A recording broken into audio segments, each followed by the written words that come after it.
You're listening to Good Fit, Poor Fit, a podcast that explores the interaction between people, design, and activity.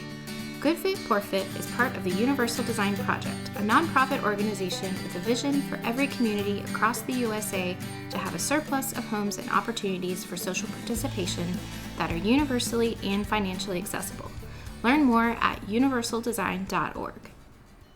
Hi, listeners. Welcome back for another Good Fit, Poor Fit episode. I have Rebecca with me, and as some of our listeners may already know, our current OT student, Brittany. For those who don't know, Brittany is completing her doctoral capstone project on universal design and wanted to give us a little rundown on some research she did during her time with us. She sent a survey out to those in the building and design industry to discover how an educational video with virtual renders can be used to improve the understanding of universal design concepts. In this episode, Brittany is going to take us through her project and discuss the results. So, Brittany, start us off by sharing your research question and your reasoning for seeking out these specific stakeholders. Hi, Sarah. I'm excited to be back for another episode to share my capstone results with the listeners. But it's also a bittersweet moment since this will be my last podcast with the UD project.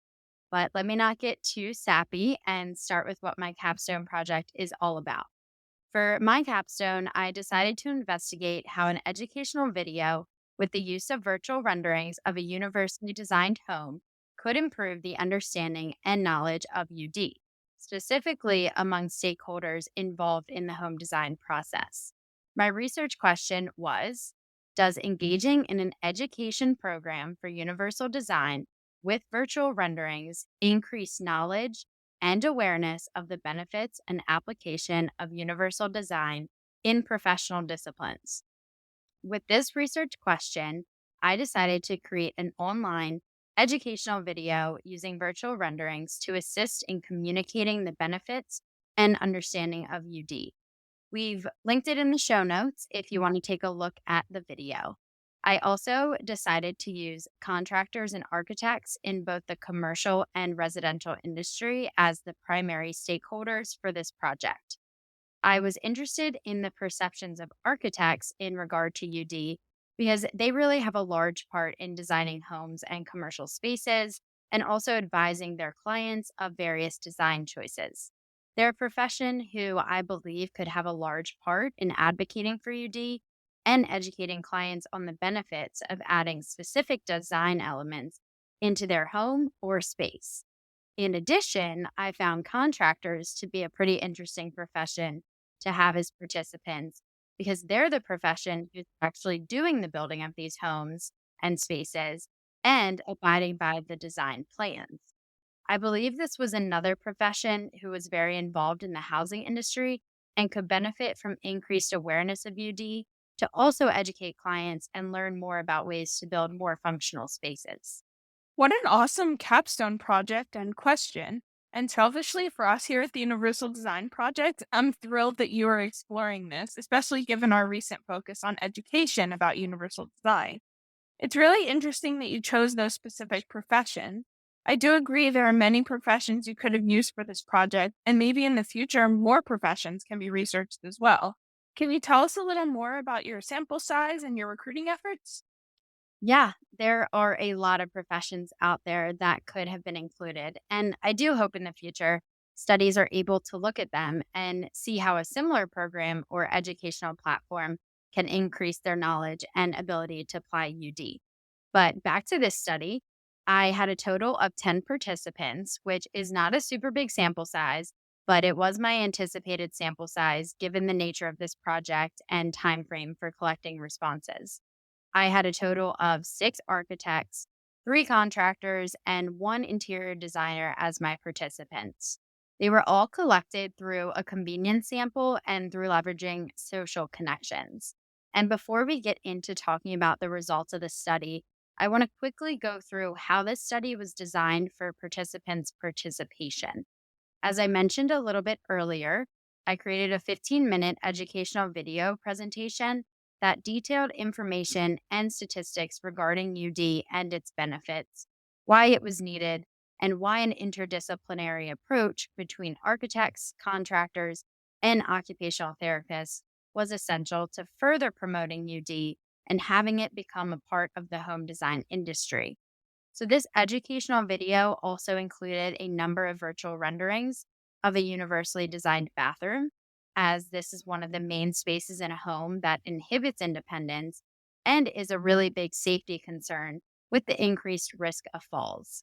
It's also an area that OTs spend a lot of time educating in and practicing skills with their clients to ensure safety upon returning home after an illness or an injury.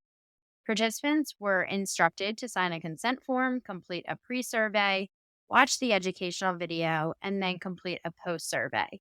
These surveys aim to assess participants' thoughts, perceptions, understanding, ability to apply UD concepts, and assess how they believe their profession could advocate for UD. It sounds like you hit on quite a few important pieces in this education video, Brittany. Not only what UD is, but what occupational therapists do and how we help people in completing activities within our home. Our perspective on how people do tasks within the design of a bathroom was a great way to showcase why collaboration is important, especially with the stakeholders you reached out to. I think it'll be interesting to learn where these stakeholders stand, especially on how they see their professions playing a role in UD. I agree. And that's one of the main reasons I specifically chose to incorporate the renderings from the bathroom. It's a space we all use frequently, and unfortunately, it can be a very unsafe space for a variety of reasons. I really strive to use the visuals as a way to showcase the specific features and elements that UD incorporates into such an important space within a home to really show my participants why UD is needed and how specific features can increase overall usability of the space while still maintaining creativity, aesthetic appeal, and abiding by building codes, which are important to both architects and contractors. That makes complete sense. I always joke that people would be surprised how much time we spend in the universal design world talking about bathrooms. So I'm really glad that you mentioned that a couple minutes ago.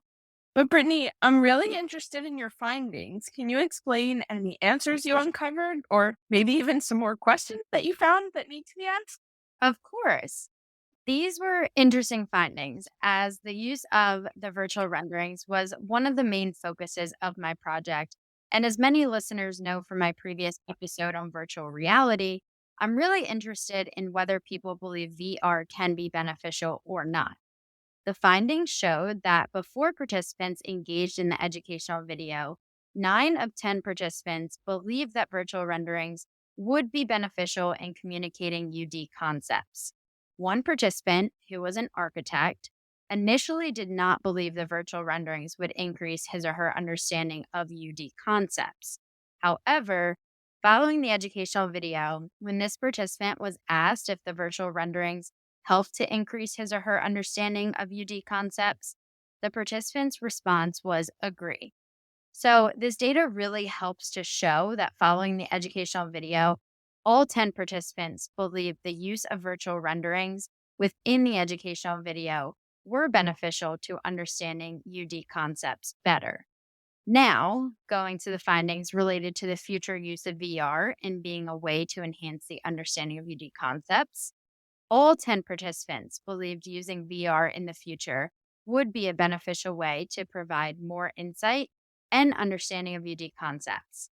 The findings indicate that all 10 participants had a positive outlook on the future use of VR being used to enhance education of UD through a more immersive and realistic means, as no participants indicated the future use of VR would not be beneficial for improving knowledge of UD. Well, this is all positive. I know I'm definitely a visual learner, and that's why I think having accurate visuals of universal design is important to have out there to really show usefulness of this for a wide variety of people. I think your video and the courses that we've been creating in our organization will really help with boosting that knowledge for others in the future, as it seemed to do for your sample. Brittany, did you have any other takeaways from these findings? Yeah, there are some good takeaways from the findings related to the virtual renderings. I believe the largest change in responses came down to the fact it's fairly uncommon for virtual renderings of a home to be created by a healthcare profession, such as OT, And that could be one of the reasons as to why the one architect participant initially indicated disagree when asked if he or she believed virtual renderings would be beneficial. When looking at the responses for the future use of VR, I believe the findings can be attributed to an overall increase among society in the use and acceptance of technology within education, as well as an increased understanding of how VR can provide a more immersive and realistic opportunity for users to understand those complex topics, such as UD, through an active learning and engagement process. That is a reasonable hypothesis, Brittany, about the rarity of someone like an OT to be creating renderings of a space. But hey, here we are doing it. So I like to think that we're helping to change that narrative. It's also cool to hear about the openness and positive perspectives about VR moving forward. As I mentioned when we last spoke, I'll be really curious to see where this field goes in a lot of ways, but of course, particularly related to universal design. Tell us more about what you've done to review and analyze your findings, Brittany. Sure. So I pulled out three specific questions from graphs I made with the data to further analyze the assessed participants' perceptions of the current lack of accessible homes in the US, whether the current housing options in the US were conducive for the needs of all people, and if they believed UD was a way to increase accessibility for all. We'll start with the findings related to the question. I accept or agree with the idea of universal design for homes being a way to increase accessibility for all people. The findings revealed the majority of participants do believe that UD can increase accessibility for all. Initially, there was one architect and one contractor who responded with neutral and disagree when asked if UD was a way to increase accessibility. Following the educational video, all 10 participants indicated they believed UD was a way to increase accessibility for all. And these findings can be further explained by qualitative data that was collected from participants. So, one participant stated, hearing the statistics of how the impacted population is at odds with the stock makes me want to do even more to rectify the situation. And to help listeners better understand what this participant is talking about, I provided specific statistics in my educational video to really drive home the need for UD with the current limitations in the housing stock. For example, the statistics provided in the video included that currently less than 0.15% or 200,000 of the current 140 million housing units in the US can be considered universally accessible, which proves to be a mismatch in homes for the 19% of households in the US with a disability, and even broader, 73% of the market affected by a disability, which includes people with disabilities, their family, and their friends. In addition, when we consider demographic changes, there is a rising elderly population, creating a demographic shift to 1 in 6 people being over 60 years old by 2030. There's also 61.4 million non institutionalized US adults, or 1 in 4 Americans, who are currently living with a disability. A final statistic that I believe really shows the need for more accessible homes is that 77% of adults 50 years and older want to remain in their home long term, but typically cannot due to an inaccessible home environment that could potentially cost thousands of dollars to modify. And when we consider these facts, it is important to look at falling and fear of falling within the built environment. Data suggests that in the US alone, there are nearly 40,000 unintentional deaths annually due to falls. When providing these statistics, it is clear to me there is a need for UD, but now there is data from these participants that also express a need for UD following this educational video. And going back to some of that qualitative data from the participants, another participant said, it reminds me of my own family members and other people I have witnessed who have struggled and see a need in every family home to make more accessible. These responses, I believe, really help to explain why there was a shift in responses from initially 8 participants believing UD was a way to increase accessibility to all 10 participants believing this following the educational video. Data suggests that participants do believe UD is a way to increase accessibility for all people. I really think these statistics and the scenarios really help increase understanding. I mean, you could really hear that in their quotes that they shared with you. Many people just don't understand the significant lack of housing that actually has accessible features. And when people are able to put a personal spin on it or think about it impacting someone they know, I think it has a bigger impact. And I'm really glad to see that there was some change in their perspective at the end of your survey after doing that education.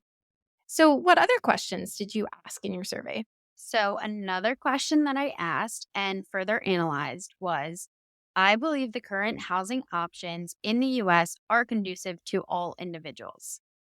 Findings discovered that 9 of 10 participants responded that they do not believe the current housing options are conducive.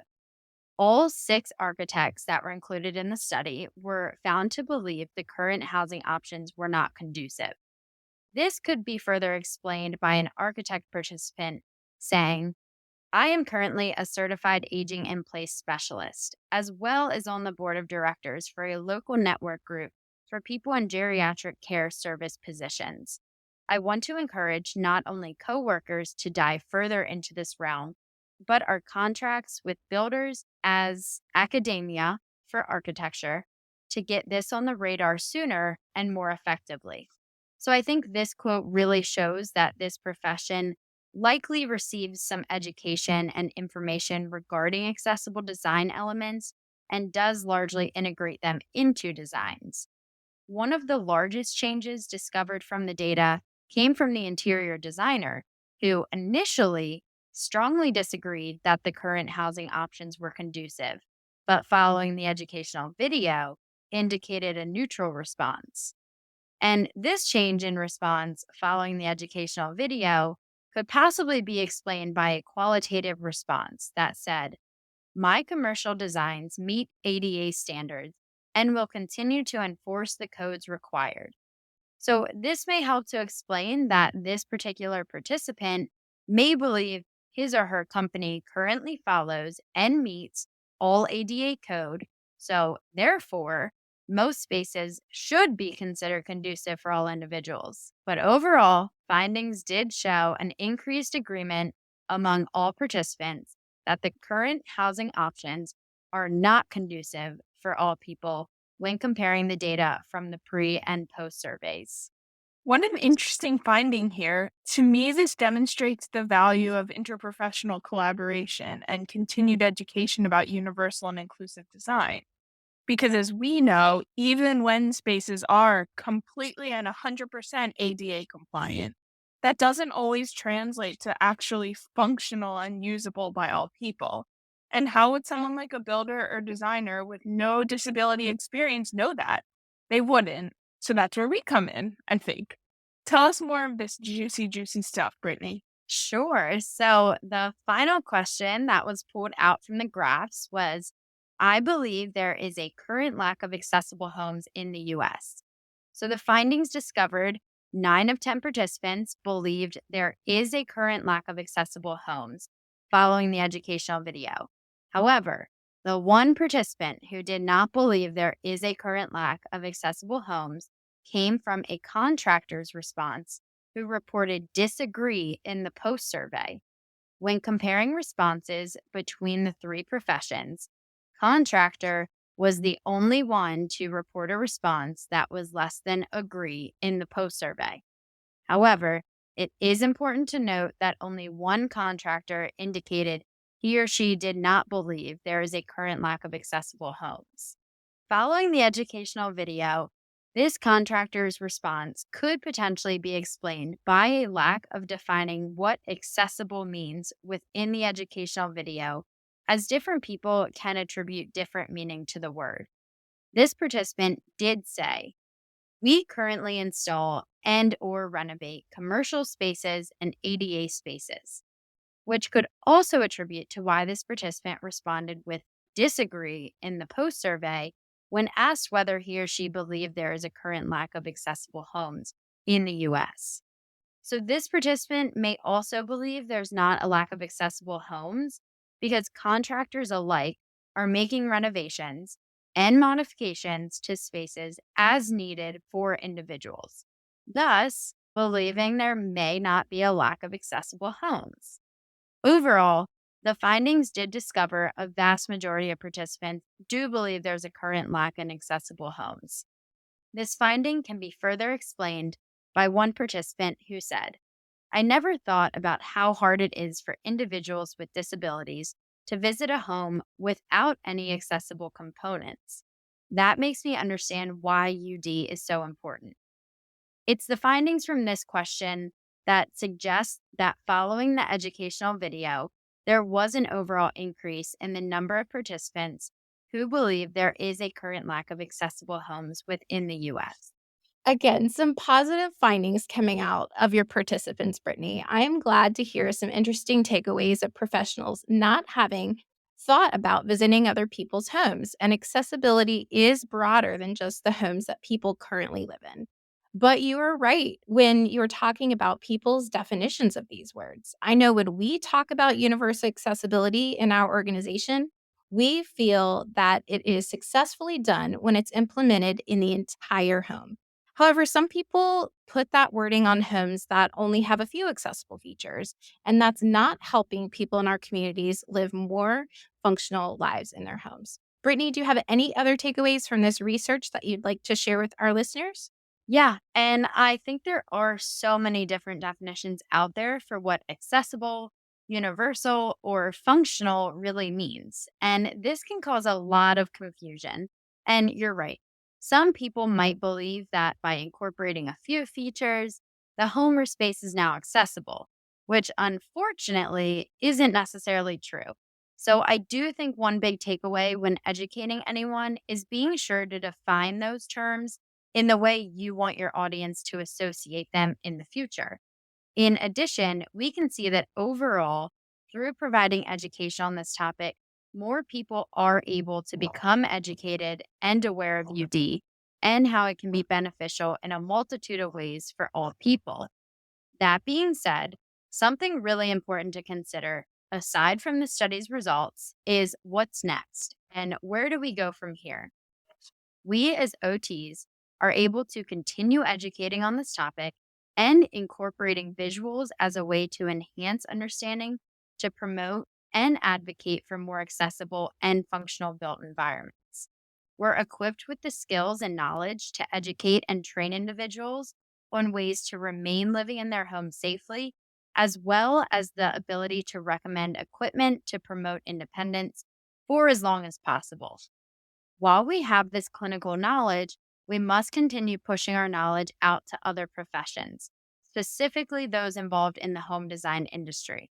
There's a growing interest in many professions related to this field, and I believe with continued advocacy, OT, other professions, and individuals can be at the forefront of finding ways to address the current housing stock and needs within the US. I believe we also must continue pushing for the need of interdisciplinary collaboration, as there's not just one profession alone who has all the necessary clinical skills and knowledge, analysis, and means to make UD a societal norm or a housing standard. So, moving forward from this study, we must find ways to promote UD, educate how it can be implemented into designs, and increase overall consumer demand for more accessible, safe, and functional homes. When considering how homes can promote function and independence, regardless of age and ability level, there are significant clinical implications. These can even include how this would potentially reduce the need for caregivers, hospital visits, the number of falls within a home, and other common occurrences that arise when the built environment is a poor fit. This study found that visuals such as virtual renderings and the future incorporation of VR is beneficial to promoting UD and helping individuals understand these concepts better. This helps point us in the right direction. We must create more opportunities to educate with the use of beneficial visuals to a wide variety of stakeholders, such as investors, real estate agents, brokers, home inspectors, residential appraisers, commercial and residential developers, and so many more. Whew, what exciting findings and a lovely crescendo you've brought this episode to, Brittany. I have nothing further to add other than thank you for your contributions to our work at the Universal Design Project, for doing this research, and for sharing your findings with our listeners. We wish you the absolute best and hope you'll stay in touch as you continue to do cool things in the real and virtual world. And listeners, Sarah and I will be back with some listening goodness soon. In the meantime, take care. Thanks for listening to Good Fit, Poor Fit. I'm your host, Sarah Pruitt, Program Director and Occupational Therapist at the Universal Design Project. Learn more about our work at universaldesign.org and find more episodes and links to subscribe at goodfitpoorfit.com. If you have questions or topics you'd like to discuss, email us at podcast@universaldesign.org. Thanks for fitting us into your day.